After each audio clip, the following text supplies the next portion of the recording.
یاری مدد میں سید علی رضا المعروف رضی مقامی و بیرونی ممالک کے مومنین کو اس حقیقت سے واقف کرانا چاہتا ہوں کہ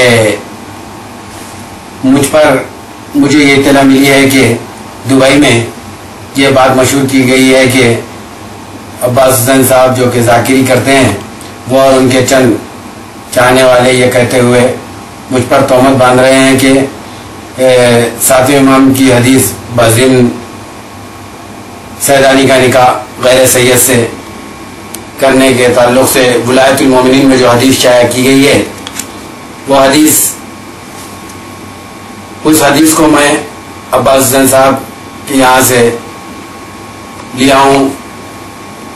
میں جس وقت وہاں پہ گیا تھا وہ موجود نہیں تھے گھر پہ، اور ابا حیدر حسین جو وہ بھی ذاکر ہیں، وہ ان کے ہاتھ سے میں یہ پرچہ لیا ہوں، اور لے کر میں سیدھا مولانا وحید الدین حضرت صاحب قبلہ کے پاس آیا اور قبلہ کو بتا دیا. تو قبلہ میرے کو بولے کہ یہ رہنے دو. جس وقت وہ بات چیت چل رہی تھی وہ جس کو بتانا تھا، خیر وہ پرچہ میرے پاس ہی تھا موجود. پھر اس کے بعد یہ ولایت المومنین جب کتاب چھپی تو اس وقت قبلہ میرے سے یہ بولے مولانا وحید الدین صاحب کے کہ یہ پرچہ لے کے آؤ. تو میں وہ پرچہ لے کے آ کے وہ حدیث لکھا دیا، اور وہ پرچہ میرے پاس ہی محفوظ تھا اور ابھی بھی میرے پاس ہی محفوظ ہے. تو وہ حدیث اس میں سے لکھے اور یہ کتاب میں ڈالے تھے. اس کے بعد میں ابھی بھی قسم کھانے کے لیے تیار ہوں، حالانکہ میں قسم کھا چکا ہوں، ویب سائٹ پہ موجود ہے. مگر پھر بھی میں خدا اور ائمہ کو گواہ رکھ کر خدا کی قسم کھاتا ہوں اور ائمہ کی قسم کھاتا ہوں کہ یہ حدیث میں حیدر حسین صاحب کے ہاتھ سے لیا ہوں، اور عباس حسین صاحب اس وقت موجود نہیں تھے. یہ حدیث میں وہیں سے لیا ہوں، اور اگر میں نہیں لیا ہوں وہاں سے حدیث اور لیا ہوں کہہ رہا ہوں تو مجھ پر ائمہ کی خدا کی لعنت، یا اگر وہ لوگ دے کے نہیں دیے بول رہے ہیں تو ان پر خدا کی لعنت. اور اس ضمن میں یہ بات کہنا ہے کہ یہ لوگ اس قسم کے احادیث یہ بیان کر کے اخباریت میں ایک نیا انتشار پیدا کرنے، پھوٹ ڈالنے کی کوشش کر رہے ہیں، جبکہ اسی سال زیارتوں میں عاشور میں نجف اشرف میں مولا عباس کے فضائل بیان کر رہے تھے. فضائل بیان کرنے میں ہرچند کہ میں اس میں نہیں تھا، مجھے یہ اطلاع ملی. وہاں پہ رہنے والے لوگ بولے کہ جو نشست میں موجود تھے وہ لوگ بولے کہ عباس مجھ سے ہیں اور میں عباس سے ہوں، یہ حدیث قدسی ہے سنایا. تو یہ اس قسم کی احادیث جب اس کا حوالہ پوچھے تو حوالہ نہیں دیتے. نماز عید غدیر کے تعلق سے کہتے ہیں واجب ہے. جب واجب ہے تو کون سے امام فرمائے ہیں واجب ہے اس کا حوالہ، تو حوالہ نہیں دیتے. اور کیا بولتے ہیں نماز عید غدیر واجب ہے بولتے ہیں. نماز عید غدیر واجب ہے بلکہ اس کی عظمت کو گھٹا رہے ہیں. یہ مخصرانہ پن ہے، کیونکہ نماز عید غدیر کی یہ عظمت ہے کہ جیسا کہ اب مجھ سے نماز مغرب خدا نخواستہ قضا ہو جائے تو میں دوسرے دن اس کو ادا کر لے سکتا ہوں، مگر نماز عید غدیر ایسی ہے کہ اگر خدا نخواستہ کسی سے قضا ہو جائے تو سال بھر اس کا اعادہ ممکن نہیں ہے. یہ ایک غدیر کی انفرادیت ہے. اب جب واجب کہا جائے گا تو یہ غدیر کی انفرادیت خود ختم ہو جائیں گی. تو یہ ایک مخصرانہ پن ہے اور ایک اخباریت میں ایک نیا انتشار ہے. تو اس قسم کے احادیث بیان کرتے ہیں، جب حوالہ پوچھتے ہیں تو حوالہ تو کچھ نہیں ملتا، پروپیگنڈا ضرور ہوتا ہے. اور یہ کہہ رہے ہیں کہ میں یعنی قسم کھانے کے لیے تیار نہیں تھا، میں بولا رضی کو قسم کھانے کے لیے وہ نہیں آئے.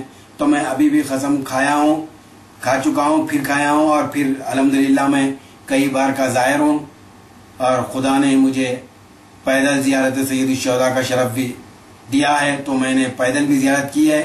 تو ان تمام زیارتوں کو گواہ رکھ کے کہتا ہوں کہ یہ حدیث میں عباس حسین صاحب کے گھر سے لیا ہوں، اور لے کے آ کے قبلہ مولانا وحید الدین حضرت صاحب کو بتایا تو وہ میرے کو اپنے پاس رہنے دو بولے. یہ تفصیل میں آپ کو بتا چکا ہوں. ان حقائق کو پیش نظر رکھ کے ہر ایک کو یہ چاہیے کہ اب آپ لوگ کیا صحیح ہے کیا غلط ہے آپ لوگ فیصلہ کریں، اور اس قسم کے جو اخباریت میں پھوٹ ڈالنے کی کوشش کر رہے ہیں اس سے آپ لوگ خود اندازہ لگا سکتے ہیں کہ کیا صحیح ہے کیا غلط. ہاں، ایک بات کی وضاحت اور ہے کہ یہ پرچہ کسی کے دماغ میں یہ نہ آئے کہ ان کو یہ حدیث کیسا معلوم ہوئی. ایک مقام پہ مولانا وحید الدین اظہر صاحب قبلہ اور عباس حسین صاحب موجود تھے، گفتگو ہو رہی تھی یہ اسی ضمن میں. تو عباس حسین صاحب یہ بولے کہ میرے پاس واضح حدیث موجود ہے کہ غیر سید سیدانی سے نکاح کر سکتا ہے، واضح حدیث ہے. کہنے کی بنیاد پہ وہاں سے میرے کو مولانا وحید الدین اظہر صاحب قبلہ بولے کہ میاں وہ حدیث جا کے ڈالو. تو میں وہاں سے ان کے گھر پہ گیا اور حیدر حسین صاحب جو ان کے بھائی ہیں وہ موجود تھے اور وہ مجھے یہ حدیث دیے. تو میں یہ حدیث قبلہ کے پاس لے کے آیا مولانا وحید الدین اظہر صاحب کے پاس. تو باقی کی تفصیل تو آپ کو بتا چکا ہوں کہ یہ کیسے یہ ہمارے پاس حدیث یہ آئی.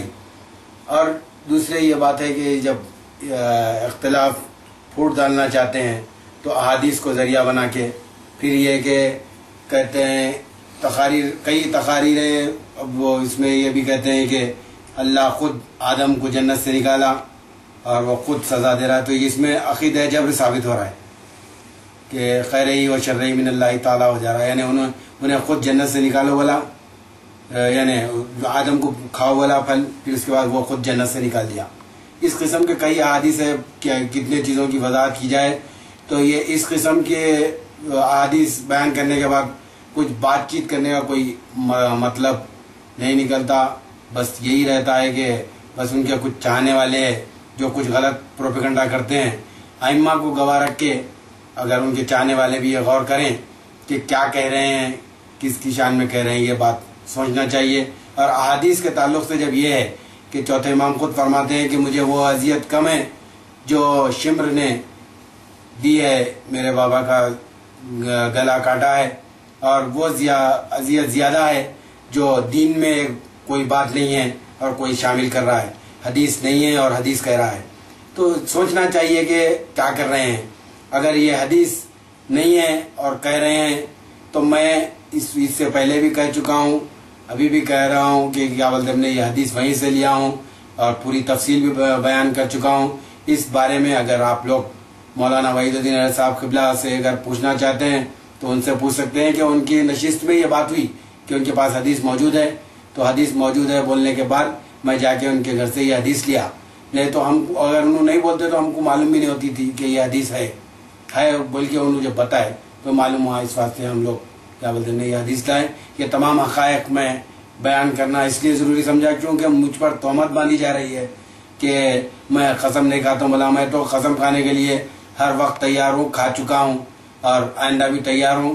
اور یہ تمام باتوں کو سامنے رکھ کے لوگ یہ غور کریں کہ کیا ہو رہا ہے، کس قسم کی مذہب حقہ میں پھوٹ ڈالنے کی کوشش کی جا رہی ہے.